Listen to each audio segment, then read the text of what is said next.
Hi అండి. ఈరోజు ఎదురుగొట్లకైతే వంటలకైతే వెళ్తున్నాము. గుట్టల మధ్యలో ఉంటుందండి ఈ అడవి. ఇక్కడ ఆటోలో అయితే సామాన్లు అయితే వేసుకెళ్తాం. ఇదిగోండి ఆటో చూడండి, సామాన్లు వేసుకెళ్ళాం. ఇక్కడ గుడి నుంచి స్టార్ట్ చేస్తుండండి. ఈ గుడి చాలా ఫేమస్ అండి. ఇది ఇక్కడికి చాలామంది జాతర జరుపుకోవటానికి అయితే వస్తుంటారు.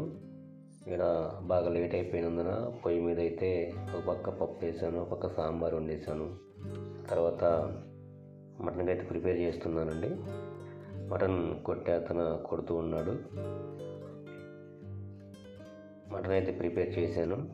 తర్వాత బగారా వేసానండి, ఒక పక్క వైట్ రైస్ వేసి వండేసేసాను. కోతుల బెడద అయితే బాగుందండి. కిరాణా సామాన్ల నుంచి కోతులను అదుపు తప్పించలేకపోయాం. తలకాయ బోటి తినడానికి అయితే చాలామంది మరి వచ్చారండి. ఈ వీడియో మీకు నచ్చితే లైక్ చేయండి, షేర్ చేయండి, సపోర్ట్ చేయండి. Thank you for watching. Subscribe please.